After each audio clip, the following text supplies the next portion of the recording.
Alright, so I ordered a battery tray from Summit Racing. I'll show you right here. That'll be here probably Monday. It's Saturday. I'm going to go ahead and run these big 1-0 gauge wires. I was thinking about just putting those right there and running the 1-0 gauge up to these and just bolting them here. That way I don't have to cut and redo any wires, and that gives me more options to hook stuff up here that I need to hook up here if I ever need to, because this right here, it's already got too much stuff stacked on it, which I've only added 2 things to this. That's the way it comes factory, but you're not supposed to stack a bunch of those on one stud, but that's the way it comes factory. I don't know. And that ground, nah, it just plugs into the fender. Don't really care too much about that. But now that does come off the main battery ground and go up there. Right there. I don't know what that goes to. But anyway, I think that's what I'm going to do. I'm going to put those right there. I was going to run the power wire straight from the trunk where the battery is going to be to the starter, and then I was going to cut this off, and then the starter wire and the alternator wire would have had to have went up here, which it already goes up here with this wire. But I could have took this one off, cut these 2 and put fittings on them, and then put them up here, and then just ran the positive straight to the battery. And then I could have done the same thing with this. I could have just cut this off and connected these together. That hooks down there on the motor mount, and I could have just ran the battery up to that and been done. But rather than do all that cutting, I'll just mount these right here and hook this up just like I would hook the battery up. Put that on the stud and put my big cable that goes to the trunk on the stud, and that should do everything. I think that's what I'm going to do, because I'd like to have these little eyelets for, if I ever want to hook anything else up to the car. Say we want to put a 50 shot on it to spool it, and we need power for our solenoids. Boom, right there. Like I said, you could use that, but there's already too much stuff stacked on there, in my opinion. Alright, they're mounted, and they came with self-tappers. So I just use self-tappers, and you don't want to tighten those up too tight, because that is just thin sheet metal. And I used a right there where my thumb's at,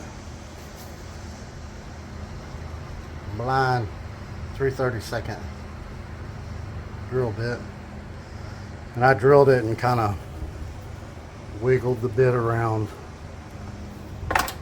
kind of like ooh, to enlarge it a little bit.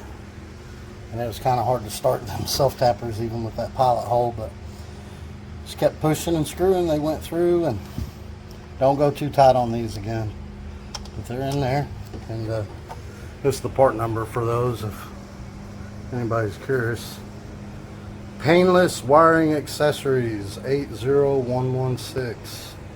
But I'm going to get nuts and bolts to go through there, just because it's dangerous to have them self-tappers. They fall out, they'll flatten your tire or flatten someone else's tire.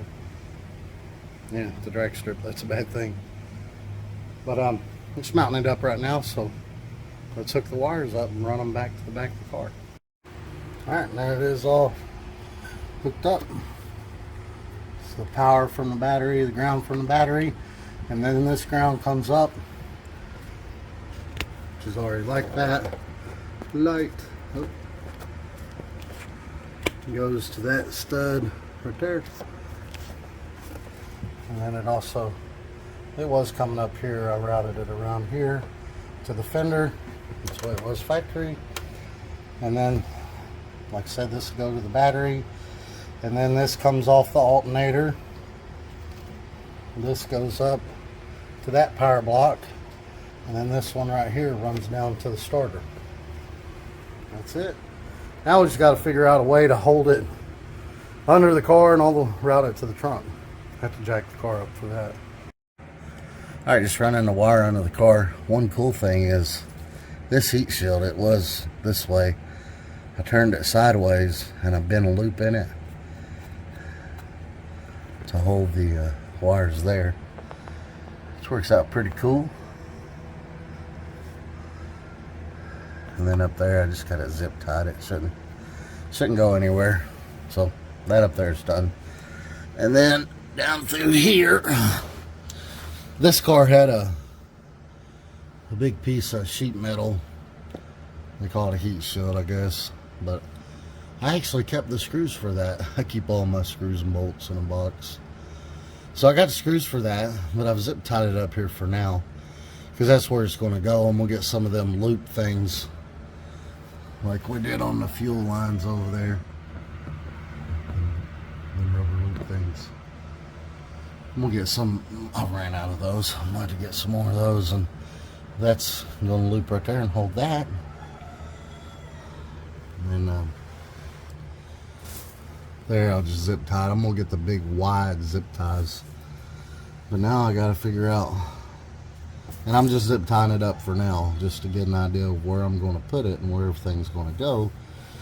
And then I'll figure out what nuts and bolts and screws I need. And that's one of those purchased too, that for the heat shield, that I can use one of them screws in. It's kind of up in there, but anyway, just get an idea of where everything's going to go, and then we'll use them little loop things. I forgot what they're called, but yeah, those things right there. We'll use some of those. I ran out doing the fuel lines. See, pretty much the same thing we'll do over here, but for now we're just going to zip tie it all the way back and see where it's going to go and how I'm going to route it and stuff like that.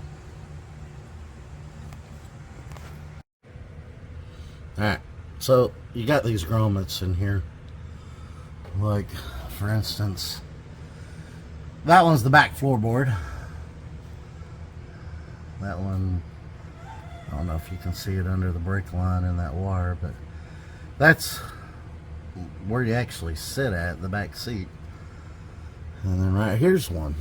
This is actually right under where you sit at in the back seat. So I don't have the seats in this car, which I'm still sure you can put them in, but I just cut a plus sign in that grommet with a razor blade. I'm going to send them right up through there.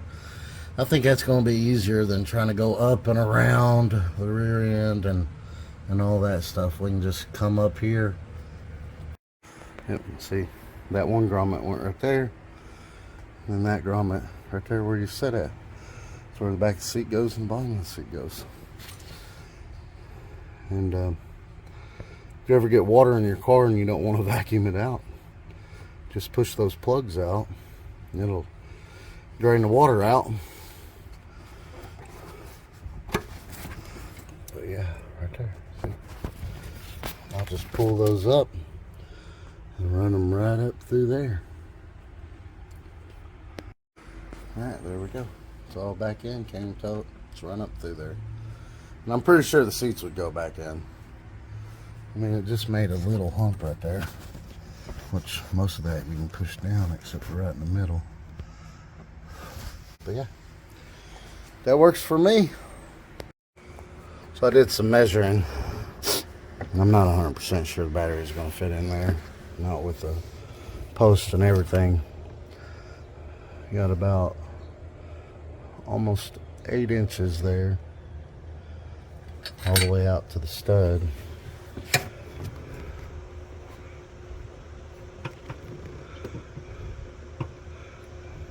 There's 8.5 there. It might fit. We're gonna have to get the bracket. It'll come tomorrow and see where that's gonna fit. So now we'll let's go to the parts store and get some of those loopy things. I don't know what they're called. Well, I went to the parts store. See, these are the bolts that held the that sheet metal in underneath the car, heat shield, whatever. So I got their screws. They're like sheet metal screws, but They're number 8s. I bought some that were a little bit longer, but they didn't have none of them loopy things. We'll get the battery tray and we'll put that in. I need to order some of the 3/8 to 1/0 gauge things that go on the end of the line, because we're going to have to cut that line, make it a little shorter. And we got one of the tools that crimps those together. So go order some parts. See y'all tomorrow. Here's my battery hold down. I tried to see if it'll fit over there, and it will not. This is what holds the battery on there. It kind of clamps on the front of it with that angle piece. Just make sure that don't fall down and hit the studs there. It'll get a little sparky. Seeing these hooks go down in here like that right there on both sides, and then that goes there, and tighten the bolts up, and it pushes it into this back piece and holds it tight. I didn't think the one I ordered was only supposed to be 11 inches. That battery is 9 inches. 10. It's more like 11 and a half. Oh well. Once you get that clamped on there, that battery, and bolted down, that battery ain't gonna go nowhere. Alright, I got some more pieces of the puzzle here. I got this for 30 bucks on eBay. Unfortunately, it don't have a 0 gauge terminal. Luckily enough, I ordered some. And the 0 gauge cable is coming in the mail. But I thought, this is supposed to cut down to 0 gauge wire. And I thought, there ain't no way that's going to cut that. And it went through there like butter. I mean, it went through there like butter. Now I just gotta, I left quite a bit just in case under the car. I was gonna need to, I think I'm gonna have to pull some of that back. So I left a little extra, but the other piece in that box is a terminal crimper. But like I said, there isn't any 0 gauge terminals in that box. It goes down to 6 as far as it goes. All right. It's Thursday, and Sunday when I was out, Sunday or Monday when I was out here messing around, something got me. I got like 5 of those on my back too. I went to the emergency room and they put that ink mark around it. Give me some, pumped me full of antibiotics and sent me home with some antibiotics. So hopefully that'll get rid of it. And someone from Marketplace last night wanted to buy a fuel pump that we had for Christopher's car, but I come out here, I wasn't out here 5 minutes, and something bit me twice on my pinky. Right there, right there. You believe that? What are the odds of that? But anyway, pieces to the puzzle here. Got some 1/0 gauge terminals with a 3/8 hole, and these are beveled on the end, which makes it a lot easier. So what we'll do, I don't have any fancy stripping tool for this, so I'll put this up here like that. Just trying to guess how far to go in. I'll mark a line about right there. Yeah, about like that. Mark a line right there. And then just take a razor blade and carefully go around it until I can pull this part off. Then we'll push that in there and we'll try our eBay crimper. And I got some cable clamps. I got 2 different sizes, 1 1/4 and 1 1/2. Hopefully that'll fit around both of them cables tight. I just went around it with a razor blade like that, and it's actually already cut through it. Now just pull this part off where my thumb's at. And then I just slid this on there. Now let's get our eBay cable crimper, see how this pans out. And I bought this for 30 bucks. I think I already mentioned this. It came with the crimper, the cutter, and some terminals. Where'd I put the crimper? I set it somewhere. All right, then these right here. 50 is 50 millimeter, which is supposed to be 0 gauge, but you can, well, you gotta open it up first. You can push these in and rotate that to what size you need. But that goes by millimeters. Apparently, zero gauge is 50 millimeter. Alright, we've got them both set on 50. I'll put it on there and see what it do. Well, I put it on there and it's kind of hard to hold this and do it all at the same time. But I managed. And I tell you what, that thing did a good job. That ain't going nowhere. I'm going to put one more right there. But yeah, that ain't going nowhere. I done pulled on it as hard as I could. It ain't coming off. $30. Tell you what, sometimes you get what you pay for, and sometimes you get cheap stuff and it works. And this works. Alright, and it looks like the 1 1/4 cable clamps are going to fit just right. It's a little bit loose, but should be alright. I'm going to zip tie it in a couple areas so it can't move. Maybe even just zip tie it to the cable clamp itself so it don't move. I wanted this a little bit tighter, but I knew it was 1 1/4. I ordered 1 1/2 also just because I wanted some, but they didn't have a 1 inch or a 1 1/8, which is what I really wanted, but oh well. Alright, we'll cut the remainder of these, run them from here over to the power block, and then we'll put these under the car. Alright, back under the car, and just put the wire clamps on, and I zip tied it on the front and back of this one just to, I don't think it'll move back and forth, but why not? Put a zip tie there just because these were trying to separate a little right there. Probably put another one right there. I'll put another wire clamp there, and I'm just going to zip tie it to the transmission cross member because there's no sharp corners there, so it won't catch on that. Now to drill and tap and put one more back there, and I think that'll be enough. Alright, so we was up to right there, a couple zip ties there, and then drilled and tapped a hole there, and put that there, and then it runs up through the floorboard there. That's going to do it from under the car. Now we can set it back down on the ground. Alright, drilled some holes, got some bolts, nuts, and washers. I got lock nuts.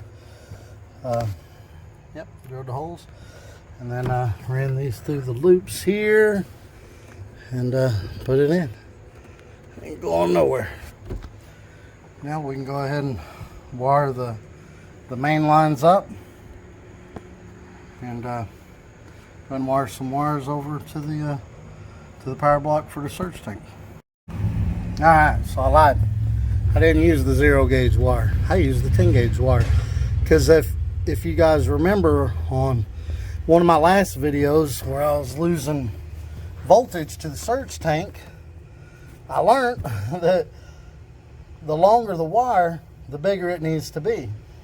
And I had that 10 gauge wire coming up here to run the surge tank, and it was like 19 foot long, and I was losing like 3 volts back here.